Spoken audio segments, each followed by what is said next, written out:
दीदी, जब आप काम पर जाती हैं तब मोहन जीजू मेरे शरीर को छूते हैं। अपनी 15 साल की छोटी बहन के मुंह से ऐसी बातें सुनकर रिया सन रह गई। अपनी बहन को पास खींचते हुए उसके सिर पर हाथ फेरते हुए उसने पूछा, नीलू, क्या कह रही हो तुम? मेरी बहन, वो तो तुम्हारे भाई जैसे हैं। वो तुमसे बहुत प्यार करते हैं। नीलू ने अपनी ड्रेस थोड़ी ऊपर उठाई, अपनी बहन को निशान दिखाते हुए कहा, दीदी देखो, मोहन जीजू मुझे काटते हैं और लाल निशान छोड़ देते हैं। उस दिन जब आप काम पर गई थी, मोहन जीजू ने मुझसे कहा, नीलू, पानी लाओ। जैसे ही मैं पानी लेकर गई, उन्होंने जबरदस्ती मुझे लटाया। जब मैंने विरोध किया तो उन्होंने मुझे काट लिया दीदी। रिया हैरान रह गई। वो अपनी छोटी बहन से ये क्या सुन रही थी? नीलू उसकी इकलौती छोटी बहन थी। उनके माता पिता की मृत्यु तब हो गई थी जब वे छोटी थी। घरों में काम करके रिया दोनों को खिलाती थी। एक दिन उसकी मुलाकात मोहन से हुई। मोहन एक केयर टेकर था। रिया उसी घर में काम करती थी। शुरुआत में वो शर्म के मारे मोहन से बात नहीं कर सकी। धीरे धीरे दोनों करीब आए, फिर शादी कर ली। नीलू शादी के बाद से उनके साथ रह रही है। रिया और मोहन की शादी को 1 साल हो गया है। रिया जैसे ही सुबह होती है, खाना बनाकर काम पर चली जाती है। जिस घर में मोहन केयरटेकर था, उस घर के मालिक ने संपत्ति खाली करा दी है। इसलिए मोहन पूरा दिन घर पर ही रहता है। रिया ने नीलू को एक स्कूल में दाखिला दिलाया है। स्कूल सुबह से 12 बजे तक चलता है। बाकी समय वो घर का काम करती है। नीलू बहुत सुंदर दिखती है। उसके शरीर का रंग बेदाग सुंदर है, लेकिन रिया का रंग थोड़ा सांवला है। इसके अलावा दोनों बहनें एक जैसी दिखती है, नाजुक चेहरे। लेकिन हाल ही में नीलू की जवानी खिल रही है। उसकी उम्र उस दिन 15 साल की हुई थी। मोहन दिन बर दिन नीलू को वासना से देखता है, जो धीरे धीरे एक भयानक रूप ले रहा है। जब भी रिया काम पर जाती है, मोहन विभिन्न बहानों से नीलू को पास बुलाता है। उसके ताजे चेहरे को देखते हुए वो उसके शरीर को छूता है और कहता है, नीलू, तुम्हारे शरीर में इतनी गर्मी क्यों है? पास आओ, क्या तुम्हें बुखार है? नीलू समझ जाती है कि मोहन आज उसे बिस्तर पर ले जाना चाहता है और उस पर हमला करना चाहता है। इसलिए बिना कुछ कहे वो बाहर भाग जाती है। वो दीदी का इंतजार करती है। आज नीलू दीदी को सब कुछ बताएगी। सब कुछ देखकर और सुनकर रिया जड़ हो जाती है। वो क्या सुन रही है? मोहन इतना भयानक कैसे हो सकता है? रिया अभी अभी काम से आई है। उसका मन अज्ञात के डर से उड़ रहा है। रिया अब क्या करेगी? नीलू के पास रिया के अलावा कोई नहीं है। उसी समय मोहन घर आया। रिया को देखकर उसने कहा, रिया, तुम आ गई। मैंने देखा कि नीलू के शरीर में बुखार चल रहा है। देखो लड़की को क्या हुआ है। अगर बुखार है तो हमें उसे डॉक्टर के पास ले जाना होगा। मोहन के शब्द सुनकर रिया थोड़ी हैरान हुई। मोहन ने जो कहा उसमें कुछ भी बुरा नहीं था। तो नीलू क्या बात कर रही थी? एक युवा व्यक्ति के रूप में उसने क्या गलती की? मोहन चाहता है कि नीलू ठीक हो जाए। शायद नीलू अपने जीजा से डरती है और इसलिए वो ऐसी चीज़ों को गलत समझ रही है। बचपन से ही लड़की ऐसी ही रही है। वो किसी के साथ आसानी से नहीं घुलती मिलती। इसलिए रिया मामले को हल्के में लेती है और नीलू के शरीर को छूती है। यह देखते हुए कि उसे वाकई बुखार है, वो और अधिक अस्वस्थ हो जाती है कि नीलू ने मोहन को गलत समझा। रिया ने नीलू से कहा, नीलू, तुम्हें वाकई बुखार है। आओ, मैं तुम्हारे लिए दवाई लाती हूँ। यह कहकर रिया नीलू को डॉक्टर के पास दिखाने ले गई। गुप्त रूप से मोहन मुस्कुराया और खुद से कहा, नीलू, चाहे तुम मेरे बारे में कितनी भी शिकायत करो, एक दिन मैं वाकई में तुम्हें बिस्तर पर ले जाऊंगा। बाद में रिया ने नीलू से कहा, नीलू, तुम उस आदमी के बारे में ऐसे झूठ कैसे बोल सकती हो? तुम देखो, वो तुम्हारी कितनी चिंता करता है।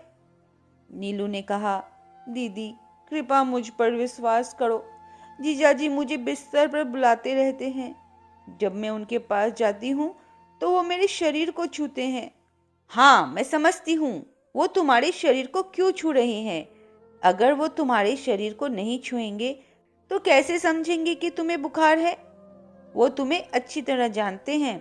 रिया ने छोटी नीलू को समझाया कि मोहन पूरी तरह से निर्दोष था। गलती नीलू की थी। 2 दिन बाद हत्या हत्या। सुबह से ही पुलिस की गाड़ियां आई है और रिया के घर के सामने भीड़ लगा दी है। लोग झुंड में आ रहे हैं। मोहन की हत्या हुई है। किसने उसकी हत्या की, यह अभी तक पता नहीं चला है। नीलू और रिया से पूछताछ हो रही है, लेकिन दोनों एक ही बात कह रही हैं, मैंने उसकी हत्या की है। सभी सोच रहे हैं, क्या दोनों बहनों ने ये एक साथ किया है या किसी ने उन्हें ऐसा करने के लिए मजबूर किया है। तब से रिया लाश को बेजान होकर घूर रही है। उसकी बहुत भयानक तरीके से हत्या की गई है। मोहन के जननांगों में कुछ कुचल दिया गया है। गले पर एक तेज चाकू का निशान है। तब से नीलू रो रही है और कह रही है, मैंने मोहन जीजू की हत्या की है, मुझे ले जाओ, मेरी दीदी ने कुछ भी नहीं किया है। रिया दौड़ कर आई और नीलू को थप्पड़ मारा, कहते हुए, अरे तुम हत्या के बारे में क्या जानती हो। मैंने रात के अंधेरे में उसे तेज चाकू से मार दिया, तो मुझे पकड़ो। जब आप घर पे नहीं होती हैं, मोहन जीजू मुझसे कहते थे, क्या तुम जानती हो नीलू, तुम बहुत सुंदर दिखती हो। देखो ये सुंदर लड़कियों की तस्वीरें मेरे पास है, क्या तुम देखोगी, मेरे पास आओ। अपनी छोटी बहन के शब्दों से परेशान होकर रिया ने कहा, क्या तुम चुप रहोगी नीलू। मैं उस आदमी को जानती हूँ, वो सच बोलता है, तुम परी जैसी दिखती हो। यह कहकर वो हंसने लगी। नीलू दुखी हुई और चुप हो गई। उसने कुछ कहने की कोशिश करना बंद कर दिया। दिन बर दिन मोहन उसके लिए असहनीय होता जा रहा था, लेकिन वो दीदी को कैसे समझा सकती थी। नीलू ये शब्द दवाई लेकर घर आते समय कह रही थी। रिया उसके शब्द को महत्व दिए बिना उपेक्षा से बोली, मेरी बहन, तुम्हारे अलावा हमारे पास कौन है।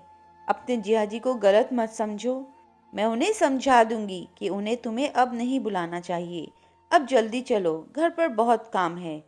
जब वे घर पहुंचे, मोहन ने उन्हें देखा और कहा, तुम इतनी देर से क्यों आई। नीलू, मुझे बाजार का थैला दो, मुझे देखने दो। मैंने आज सुना कि हिल्सा मछली बहुत सस्ती है। नीलू मोहन के शब्द चुपचाप सुनती रही। यह देखकर मोहन ने फिर कहा, अरे मुझे थैला दो, क्यों घूर रही हो। नीलू की स्थिति देखकर रिया आगे आई और उसे थैला दे दिया। चलो जल्दी से बाजार जाओ। मोहन बिना कुछ कहे चला गया। उसने सोचना शुरू कर दिया, क्या नीलू ने रिया को सब कुछ बता दिया। लेकिन रिया के शब्दों से तो कुछ भी समझ नहीं आया। आज रात कुछ व्यवस्था करनी होगी। रात के खाने पर किसी ने कुछ नहीं कहा। सभी ने अपनी मर्जी से खाया और चले गए। थोड़ी देर बाद रिया गहरी नींद में थी। नीलू भी सो गई थी, लेकिन मोहन की आंखों में नींद नहीं थी। नीलू की नई खिली जवानी उसे नशे की तरह पास खींच रही थी। रिया के कमरे के बगल में नीलू के लिए एक छोटा कमरा था। दोनों कमरे के बीच एक पर्दा लगा हुआ था। रिया ने कभी दरवाजा लगाने की जरूरत महसूस नहीं की। कुछ भी हो सकता था। मोहन आज खुद को नियंत्रित नहीं कर सका। वो नीलू का स्पर्श चाहता है। धीरे से वो नीलू की ओर बढ़ा। उसने अपने हाथ से उसका मुंह पकड़ लिया। नीलू डरकर उठ बैठी और कमरे में मोहन को देखा। वो डर के मारे चीख नहीं सकी। लड़की कांप रही थी। रिया अचानक कराने की आवाज सुनकर जाग गई। मोहन वहां नहीं था। नीलू की कमरे की ओर जाते हुए वो चौंक गई। मोहन दोनों हाथों से नीलू को कसकर पकड़े हुए था। ये देखकर रिया चीखी और जैसे ही वो कुछ कहने वाली थी, मोहन ने नीलू को छोड़ दिया और रिया का गला पकड़ लिया। उसे दीवार से पकड़कर उसने कहा, चुप रहो, मुझे नीलू चाहिए। मैं तुम्हें तलाक दूंगा और उससे शादी करूंगा। रिया कराहने लगी, लेकिन मोहन ने उसे उसी तरह पकड़ रखा था। नीलू ने मोहन के पैर पकड़ लिए और रोते हुए कहा, कृपा मेरी दीदी को छोड़ दो, मैं आपके पैरों पर गिरती हूँ। अब से मैं आपकी सभी बातें मानूंगी। मोहन का हाथ ढीला पड़ गया और उसने रिया को छोड़ दिया। रिया रो रही थी। मोहन ने जाते हुए कहा, कल मैं नीलू से शादी करूंगा। अगर तुमने कोई आपत्ति दिखाई तो रिया के लिए बहुत बुरा होगा। बाकी रात दोनों बहनों ने रोते हुए बिताई। सुबह मोहन ने नीलू के लिए नई साड़ियाँ और कपड़े खरीदे और कहा, आज रात शादी है, तुम नीलू को सब कुछ समझा दोगी। काजी रात को आएगा, तुम सभी व्यवस्था रखोगी और अब से नीलू तुम्हारी कमरे में रहेगी, यह ध्यान रखना। रिया ने वो सब कुछ किया जो मोहन ने कहा। रात को काजी आया और शादी कराई। नीलू जोर जोर से रो रही थी। दीदी के पैरों को पकड़कर वो रोई, दीदी कृपा मुझे मार दो, मैं ये शादी नहीं करूंगी। रिया चुप हो गई थी। उसके मुंह से कोई शब्द नहीं निकल रहा था। शादी के बाद मोहन कमरे में दाखिल हुआ। नीलू डर से चीख रही थी और कह रही थी, मैं आपके पैरों में गिरती हूँ, मुझे छोड़ दो, मैं दीदी के पास जाऊंगी, मैं अपनी माँ के पास जाऊंगी, माँ मुझे ले चलो। रिया के आंसू सूख गए थे। उसकी बहन की दुखी चीख उसके सीने को फाड़ रही थी। बिना कुछ सोचे उसने रसोई से एक तेज चाकू लिया और कमरे की ओर बढ़ी। मोहन उसकी आंखों में आग देखकर डर से कांप गया। कुछ समझने से पहले उसने उसका गला काट दिया। वो एक के बाद एक वार करती रही। उसके सीने में दर्द इकट्ठा हुआ था और पत्थर बन गया था।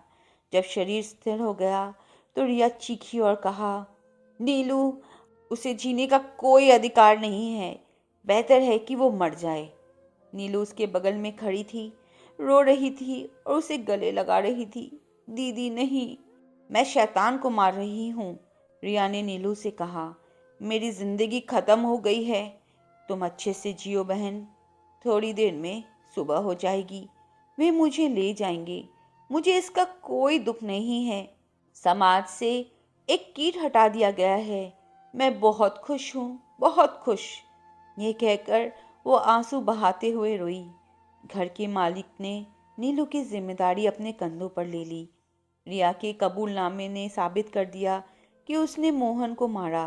अब यह न्यायाधीश की बारी है कि वो क्या फैसला सुनाए। क्या वो रिया जैसी लड़की की सजा को कम कर देगा सब कुछ सुनने और जानने के बाद, या वे हत्यारे को फांसी देंगे? क्या रिया समाज की नज़र में एक हत्यारिनी है, या वो एक बहादुर महिला है सिर्फ इसलिए कि उसने इस दुनिया से एक राक्षस को हटा दिया है? दोस्तों, यह कहानी आपको कैसी लगी नीचे टिप्पणी करना ना भूलें। और अगर आपको कहानी पसंद आई तो इन जैसी और कहानियाँ सुनने के लिए चैनल को लाइक और सब्सक्राइब करें। धन्यवाद।